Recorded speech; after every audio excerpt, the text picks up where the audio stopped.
and welcome to another edition of the Kings of Kayfabe podcast. I, of course, is Andrew Ravens of eWrestlingNews.com and Wrestling News Co. And, of course, I am joined by my co-host, John, of Wrestling Inc. and Low Kick MMA. Man, it's been a day. It's been a week. This Superstar Shakeup, it's kind of catching me off guard, man. I'm a little tired today. And I want to get your thoughts on the Superstar Shakeup because there's a lot of shit that happened. And it was actually a lot busier than I thought it was going to be. What was your main takeaway from this Superstar Shakeup? The main takeaway. You know what? I actually liked some of the moves they made. Like I said on the last episode, I think you need a decent balance of, big guys on each brand. I like the Kevin Owens move to SmackDown. I like the Dean Ambrose and Miz move over to Raw. I just think, and I like the women division getting stronger on SmackDown by moving Charlotte over there as well. Mickie James coming over to Raw, Alexa Bliss coming over to Raw. I think it was pretty good. It's really interesting. We're going to get some fresh new storylines. I like the tease of Finn Balor versus Bray Wyatt. I think that'd be an excellent program. But yeah, we'll see what they do with him, man. Hopefully they don't, just stop using some of these guys or whatever, because I think they have a chance to do something really cool by just giving us some things that we haven't really seen before since these guys have been on different brands. But I think they balance the roster fairly well. See, and I believe that Raw got a little bit more credit to their moves. I think they got a little bit better of a roster coming out of the Superstar Shakeup, and I think one of the biggest things is Bray Wyatt. He finally gets, or he will be at least, he'll finally get away from Randy Orton, and we'll get to that topic in a minute, and I'm going to rant, but I think that's going to be good for him. Like you said with Finn Balor, I think that's going to be an amazing program. Their entrances are going to be good. I'm very interested, not necessarily in her, but just to see what WWE does with her, and that is, of course, Lana. If you noticed on SmackDown when they aired that vignette for her, she did her NXT character. Now, granted, she's never appeared on NXT TV as this character, and she kind of worked as it on the main roster, but she's almost like a, John, correct me if I'm wrong here, almost like a dancer type, and it'll be interesting to see how she does, to see how much she has improved, because here for the last, I don't know, year and a half, whenever she has time off, she'll go down to Florida, and she'll train at the Performance Center, and then she'll work NXT live events. And now that she has been separated from Rusev, it's going to be very interesting to see. I think he'll be okay if they really heal him up and the anti-America stick that he was doing. But I'm very interested to see what they do with Lana. The New Day, I'm glad that they're on SmackDown. They were literally drowning on Raw once they lost the tag team titles. They had nothing to do. For God's sakes, they were the host of WrestleMania 33 now. I think they're very talented. We'll get to Kofi in a little bit. I think Big E and Xavier Woods can do good things on SmackDown. SmackDown's tag team division was hurting dramatically. There's only so many times, despite how great their matches are, that you can book the Usos versus American Alpha. I would have liked to seen American Alpha go to Raw, and the only reason is just going back to my point that I just made. They just lost to the Usos. Granted, it was a great match, but where do you go from there? They're going to, beat a bunch of jobbers, and then they're going to be right back with the Usos if the New Day doesn't win the titles, which I think that's going to happen. I think New Day will go into a program with the Usos, and then the New Day will be champions, and then we'll go right back to American Alpha. And here's my rant, and please correct me if I'm wrong here, John. You may have a little different an opinion on this topic than me. I understand that they did the trade. I like the trade. I think it did. Obviously, it was a shakeup, and we needed it. It's almost been a year since the draft. But why? John, explain to me. Why is Randy Orton defending the WWE Championship against Bray Wyatt and Kevin Owens, who was traded to SmackDown, defending the United States Championship against Chris Jericho at the Payback pay-per-view. Explain to that. I can't. And I also agree with you on that. I guess what they're doing is a winner takes title to that brand kind of thing. I don't really like that. I think once you change brands, you should be out of the picture. But that's what they're doing. I would have much preferred Randy to start feuding with someone else on SmackDown, and then Bray getting into his program with Finn, which I'm expecting to happen after the pay-per-view passes. But I wouldn't be too surprised if Bray brings the title over to Raw, just given that I don't expect to see Brock on TV for a while. And I don't expect him to defend that title until WrestleMania, maybe SummerSlam. I just don't expect him to drop that title until WrestleMania against Roman Reigns. So that's why I think they want to bring the big title over to Monday night, and maybe a trade down the line and send Roman to SmackDown. I don't know what they're going to do with this. But I would not be surprised at all if they bring the WWE title back to Raw. See, and I think a lot of people, I love you, John, but I have to disagree with you on this. There is no way in the great states of the United States that Bray Wyatt is going to win the WWE title at Payback. There's no reason for it. And to allude to your point of bringing the WWE Championship over to Raw because Brock Lesnar's not defending it, and he'll probably keep it till WrestleMania, so what?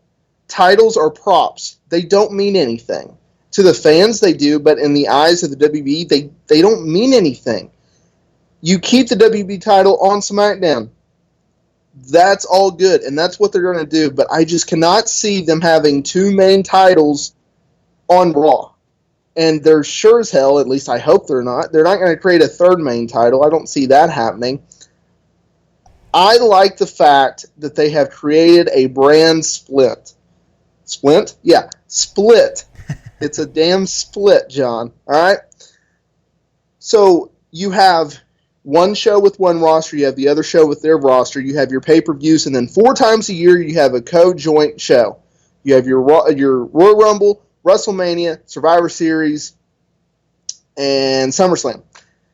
That's it. And I don't really like it. I had flashbacks to the, I think it was back in 2011, 12, 13, and even up to last year, where you had both rosters working.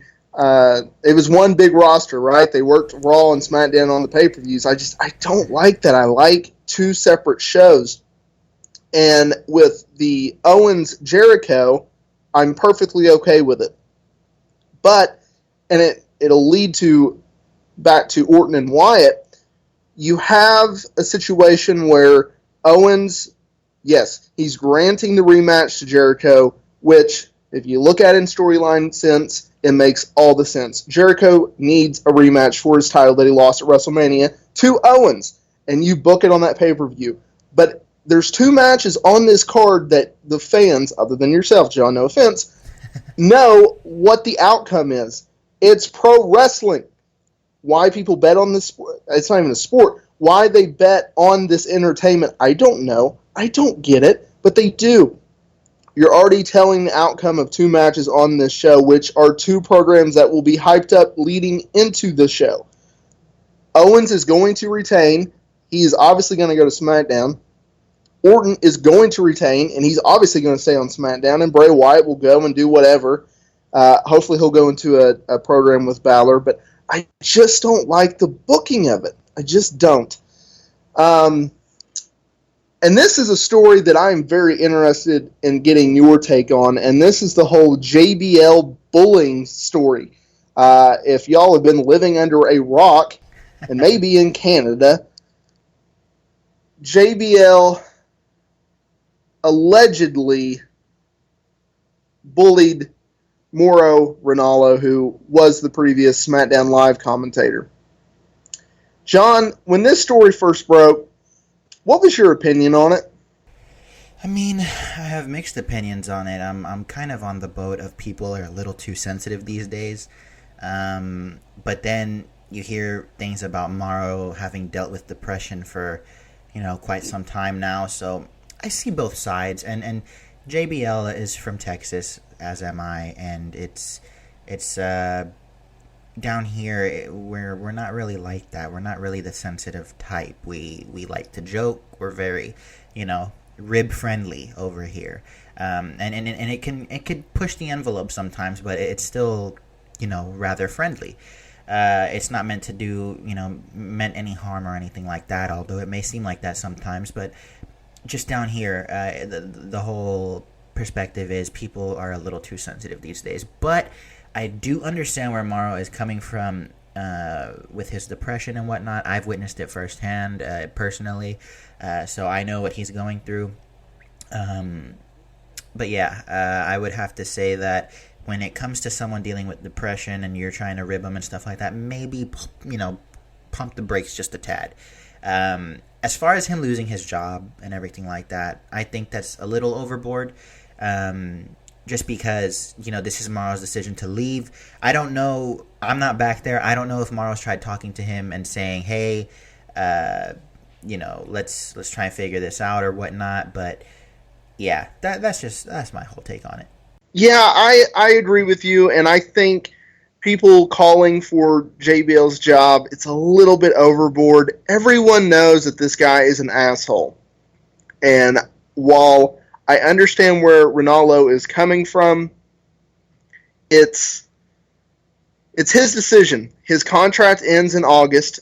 He could have come back and worked it out with JBL, or not even worked it out, just dealt with it, finished up his commitment, and call it a day. This is his dream job, so for whatever reason, JBL had to say something severely mean to him backstage or while on commentary when they were off the air. It couldn't have been just over the bring it to the table incident in which he mocked Ronaldo over responding and retweeting his fans about his praise and Mamma Mia and all that good stuff. I think the best course of action, not only for WWE but as well as JBL, is just to apologize to Ronaldo in person, or at least in some form of communication, because I don't know if necessarily Ronaldo is going to meet him in person or anything like that, but something, a private apology, as well as issue a public apology, not only to Ronaldo, but to the fans that he offended. And I think that he's going at this the completely wrong direction in terms of blocking people that not only talk about Ronaldo or use the hashtag FireJBL, but it's very, very obvious that he has pissed off a lot of people. I mean, if you look at the SmackDown incident this past week in Boston, you had Fire Bradshaw chants. You had We Want Ronaldo chants. And then the famous guy, if y'all kept up with your headlines, of this guy made a sign and he walked up behind JBL and he got ejected from the arena by local security, and it was just a bad ordeal. But just issue an apology and let's move forward, because this story is picking up steam, and I think those who have their heads in the sand and think that this story is going to go away, I just don't think it is. With WWE being not only a publicly traded company, a PG-rated company, their association with Be a Star, that campaign against anti-bullying and all that good stuff, and with all these news outlets, Sports Illustrated, New York Post, and the list goes on, it seems like the longer this story goes on, the more days that it pass, the bigger the story grows. So that's my 2 cents on that. And this story actually caught me off guard. It broke on Tuesday night, and that involves one Finn Balor. And he suffered a concussion on Raw during his singles match with Jinder Mahal. And I don't know about you, John, but I think that he suffered the concussion when Mahal hit him with that devastating forearm shot that dropped him like he got shot in the forehead by a sniper. And this is my main point, and I think a lot of people should really ask this, and I'm speaking for you on this sense. We are both big Balor fans. I think he's extremely talented, not only on the microphone, but in the ring. He's one of the best wrestlers that company has. But I think at some point, look, I understand that injuries happens in this line of work, It's a physical, demanding job. But is Finn Balor injury prone, John? I don't think he's injury prone. I think both instances where he was injured was just basically at fault of the other person. Seth Rollins has a bit of a history with, injuring guys and whatnot. And I don't want to put all that on him. It's a dangerous business, and everyone knows what they're signing up for when they get in there. So I don't want to put that all on Seth, but those are two young guys who like to do these high-risk maneuvers and put on great matches, and, you're going to have... You're gonna have some injuries when you do that kind of stuff. So I don't want to put all that on Seth, but Jinder Mahal is a massive man. He has veins on his veins, and maybe that was a little bit on Finn for not, because it looked a tad like Jinder was pulling back the elbow just a little bit. But he did deliver it with some force. It clashed pretty hard. I thought I was watching the UFC for a second. And he went out. I think he went out for a split second. He was knocked out, and definitely a concussion right there. But I don't think he's injury prone. And like you said, I love Finn Balor. I'm a huge Finn Balor fan. I think he's actually the future. I think he's going to be a top guy going forward. Him and Roman Reigns are probably going to be running the ship in a couple years. But... yeah, I'm really high on Finn. I don't think he's injury prone. No, I think this is just two back-to-back unfortunate incidents that happened. And I think people jumped the gun a little bit when this story came out because it's a concussion. He's not going to be out for months. It's going to be a couple weeks max. Maybe keep him, on TV on a non-contact role, just on the microphone kind of thing. But... yeah, I don't think he's injury prone. I think he's going to be fine going forward unless something terrible happens. But I think he's going to be fine. Yeah, I don't think he's injury prone either. I agree with you in your statements of where he was injured while in WB. It really wasn't his fault. Going back to the Seth Rollins incident at SummerSlam last year with his shoulder, and then fucking Jinder Mahal. I would love to hear someone explain to me why they brought this guy back out of all people. He wasn't anything special when he was his first run in the company. He's not anything special this time. And to allude to your point of veins upon veins, this guy is either pumping some serious iron or he is juicing. But my only concern is, what does Vince McMahon think of Finn Balor at this point?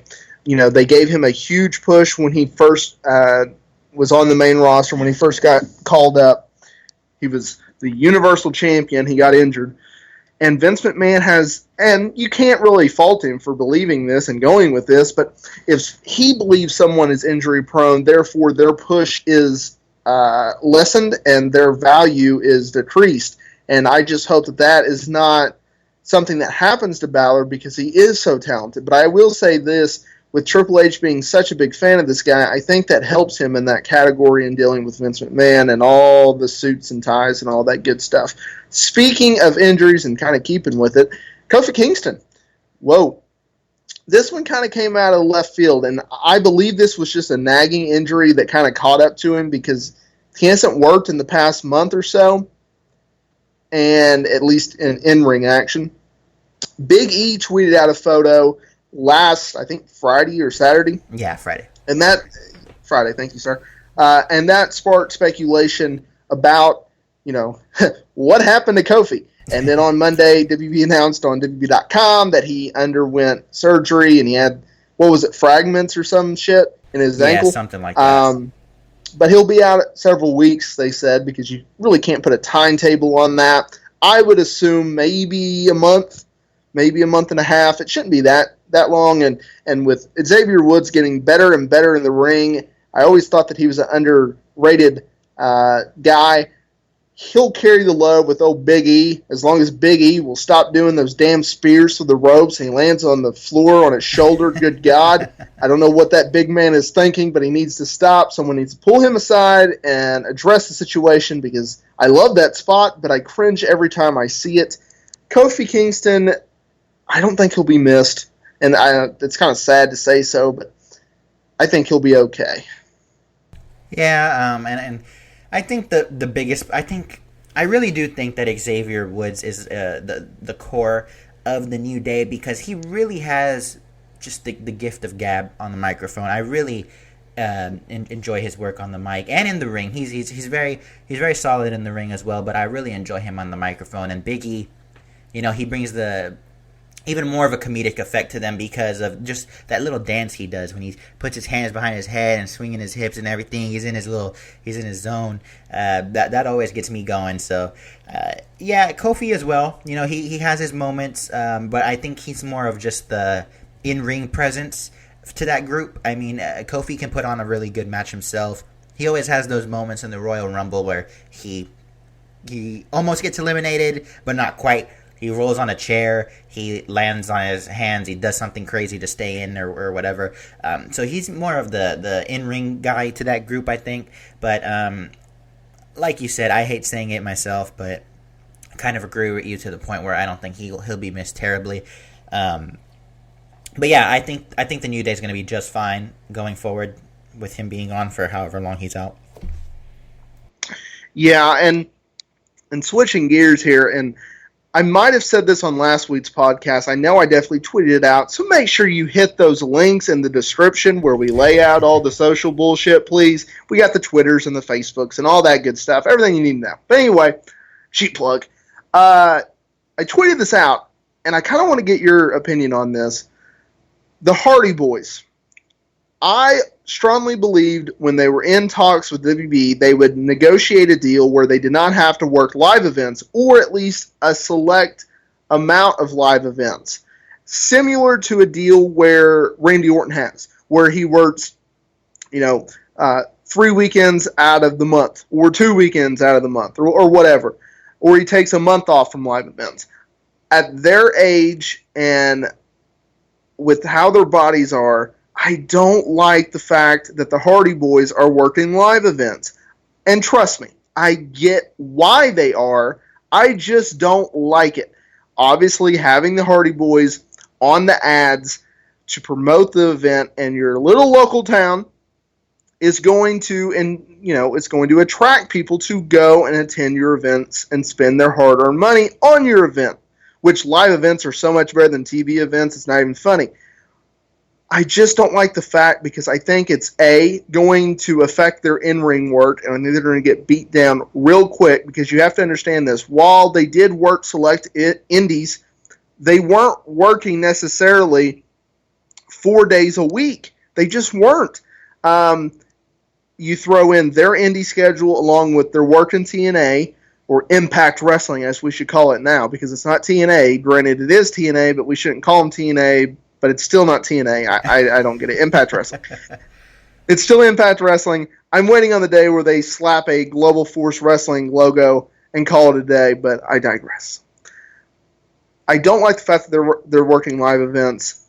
Not only, just like I just said, where it will hurt them in the long run with their bodies and it'll wear them down, but you also have to think about this. Not necessarily with Matt, but definitely Jeff Hardy. Jeff Hardy gets burnt out, and you cannot blame him. Who wants to be on the road that much in WB? My God.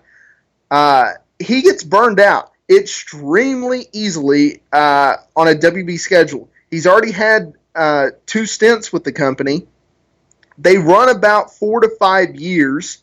Granted, his first run was a little bit longer than that because he was a job guy, but I digress.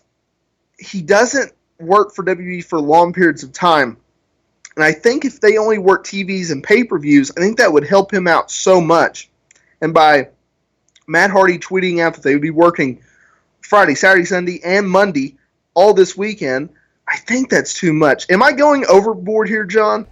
No, I completely agree with you. At this point in their careers, and just the chances that I know Jeff likes to take in the ring sometimes, I think it's a little much. I think they should just be strictly kept on Raw and nothing else. Maybe if you want to bring him out in a live event for, I don't know, a squash match or just to get on the microphone, fine, every now and then.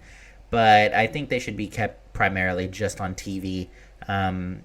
I don't want to see anything happen to them where one of them gets hurt and, that kind of ruins the whole dynamic of having them together and that huge draw. But individually, I'm sure that they do well on their own as well, but it's just so much bigger when you have them both. So, I would keep them strictly on TV, but I think it's a little too much of a workload for them at this point, especially Jeff, who, has had his fair share of problems in the past. You don't want him getting,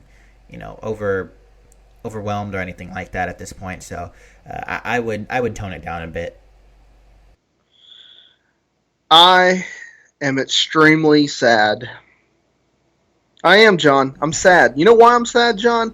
I am sad because we did not get a wedding on TV. WWE missed out on this fucking opportunity, and I am mad. I am sad. It's a gloomy day in Oklahoma for me. Dean Ambrose, Renee Young, they got hitched, and we didn't get to see it on TV. Wrestling weddings are usually horrible, but who doesn't like a good train wreck? I know I do. Let's hop aboard. Where's the conductor when you need it? All right, in all seriousness, I was actually a little surprised by this. I knew that they've been dating for the past couple of years. And, when you hit a certain, milestone in a relationship in terms of years, at least the women do, you expect, a marriage proposal. Not only did Dean Ambrose get on one knee and present a ring, they got hitched. They are married. I'm a little caught. I was just caught off guard by it. I saw Renee tweet it out, and I saw Ambrose wearing a ring on Raw, and I didn't really think anything about it. I don't know why. And then Renee, she was wearing a ring on SmackDown. John, are you upset as much as I am that we didn't get a wrestling wedding between Ambrose and Renee Young? I just don't know who would have come out to interrupt. I mean, you could have had The Miz do something. That's about all I could think of right now. I don't think you're gonna have that dynamic with Matt Hardy coming out to interrupt Kane and Lita, or Triple H coming out to interrupt Test and Stephanie McMahon. Those were two really good ones, but as far as a wrestling wedding, I just couldn't see too big of a pop happening with this right now between them two. People are starting to slowly turn off from Dean Ambrose, and I'm one of those people. His gimmick's about run its course for me at this point. And Renee Young, she's very pretty and everything, but she doesn't spend too much time on actual TV. You mainly see her on the pre-shows and talking smack and Raw talk and all this. So there may be a few people out there who are not 100% sure who she is exactly, but I don't think they should have done a wrestling wedding or anything like that. But as far as the marriage itself, yeah, I was taken aback by it. For one, I didn't even know they were dating that long. I knew they were dating, I just didn't know it was that long. And I was surprised that they weren't engaged for a while. I guess they just went right into it. But hey, more power to them. I mean, to each their own, I guess. But yeah, it did take me by surprise when I saw that tweet. John, as you were talking, my gears, they started moving. I have an idea. Actually, I have two ideas. And before I get to those, as a little teaser, I agree with you in the sense of you are a little bit drawn back from Dean Ambrose on TV now, and I don't necessarily know why. He puts on some kick-ass matches. If he'll cut down on the comedy a little bit and be a little bit more serious, because, he is insane. That is his character. And I get the comic relief. It kind of ties into that. But no one, I don't know. Unless it's really good comedy, I don't want comedy in pro wrestling. But that's just my opinion. But here's to my point. A, they could have done a bar wedding. That would have been perfect. Therefore, you didn't have to have anyone come and get involved, and even if you did want someone to, attack Ambrose or whatever, or ruin the wedding, then you could have done that. But a bar wedding would have been perfect, and the only reason I say that is because Dean Ambrose always makes these references to being, drunk or beer or anything like that. Seems like an alcoholic, insane person. Everyone has their problems. He can have his. And do not be surprised, since Renee Young is on Total Divas, that they don't air a fake wedding on that show because they love weddings on that show. Holy shit, do they love weddings.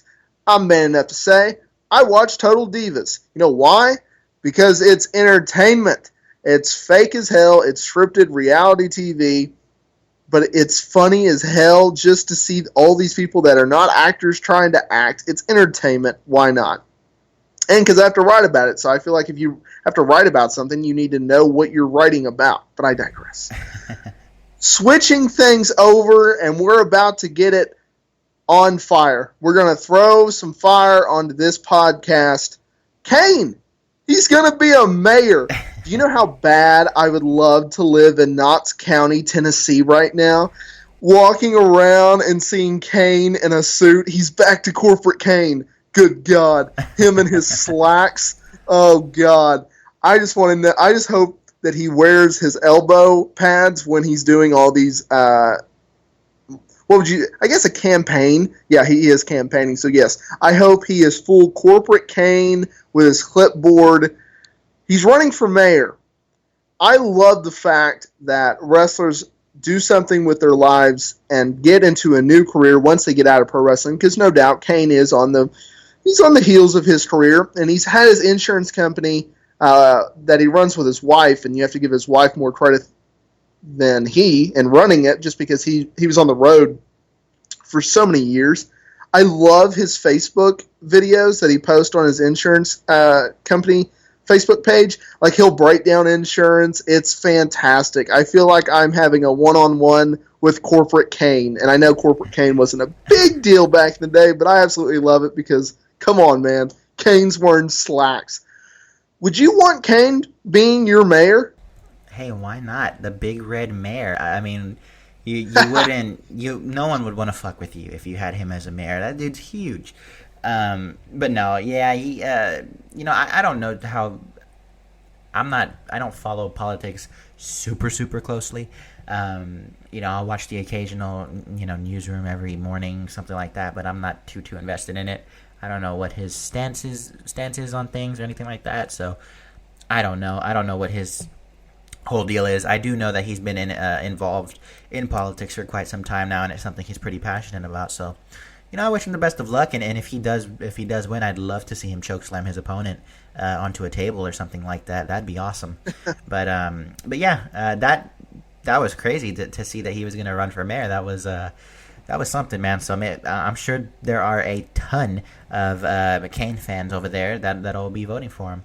But and I'm sure that's probably the only reason they will be voting for him. But who knows? Who knows if he can pull it off or not? I think Rhino, who is also politically active, tried running this last election cycle, and I think he came up a bit short. I'm not 100% sure on that. I do think that he lost whatever he was running for. But so yeah, I guess there are some wrestlers out there that are interested in running for office, and the Big Red Machine is one of them, and he's looking to become the Big Red Mayor. Man, that should be another slogan for him, man. That is perfect. Yeah, I think Rhino, I could be wrong on this. I know it was in Dearborn, Michigan. He was either running for Congress or mayor. I think it was Congress. I could be wrong on this. Kane has always been someone who has talked about getting into politics. He really, really likes it. I think he'll do very good at it. He's very, very very smart, and he has a way of breaking things down. Like I said, I watch his insurance ad videos just for entertainment because he's very entertaining, and you learn shit about insurance. And I think as an adult, we all should be learning about insurance for some strange reason. You never know. But I think he'll do very, very well. And the upswing for him is all the expectations for him and his political career is compared to Jesse Ventura. He can do whatever he wants because it's going to beat Jesse Ventura when he was what was he for in Minnesota? I think he was Congress. He was governor. He was governor of Minnesota. Oh, good God. Whoever let that crazy... I respect what he's done for pro wrestling, but I think he is a lunatic. I don't agree with a lot of what he says, and I think he has turned into a reality star. But I digress. All right, y'all. I got to get out of here. I'm going to go eat some chocolate cake or something like that. That is it for this week's podcast. Thank you, John, for, of course, co-hosting and making this show suitable to listen to. And click all them links in the description below. Thank you for the support, and we will talk to each other next week so y'all can hear. Take care. All right, see you.